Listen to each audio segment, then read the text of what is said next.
Mr. Chair, the position of Undersecretary and Assistant Secretaries and other appointed positions are positions of trust and confidence by the appointing authority. The resignation letters of the USEX and the ASEX of DepEd were accepted by the appointing authority. And who is that? Mr. Chair? The President of the Republic of the Philippines.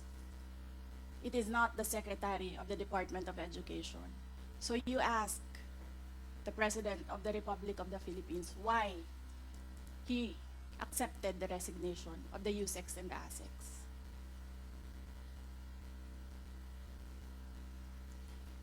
What is the point, Honorable Vice President? Ang sinasabi ko sa inyo, bakit nyo kine-question ang due process?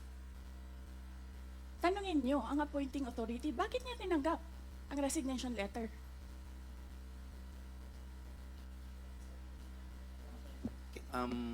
Madam Vice President, Yes, sir. we will, wala pa po tayo dun sa usapin na yun. Sa anong usapin, sir? Later po sa binabanggit po ninyo. Sa anong Wala usap- pa po tayo sa period of interpellation.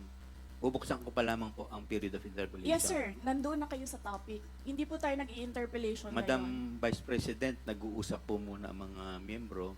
Yes, so, sir.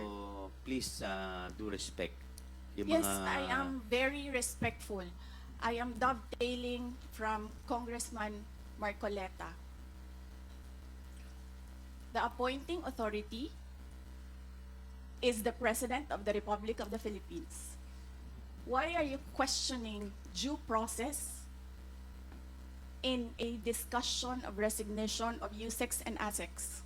Wala pa pong nagtatanong about that, Madam Vice President. Sir, kinontempt nyo Madam- Sir, dinetain nyo na yung tao for due process. Madam Vice President, Sir, nasa loob ng detention ang tao because you question due process.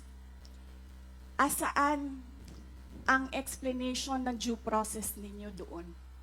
Nasaan? Madam Vice Tinanong President, kita kanina. I'm sorry, sir. Tinanong kita kanina, sino ang appointing authority? USEC ng ASEC. Anong sagot mo? Secretary. Hindi mo pa po- alam. Hindi pa po ako nagsumasagot. Hindi mo. Nakita kita, sumagot. Camera. Kita kita sumagot. Sinabi mo, Mr. Secretary. Chairman, motion to Hindi suspend ninyo alam for 5 lahat minutes. One na minute, ang Sir. nag-a-appoint One ay minute President. suspension is declared by the Chair.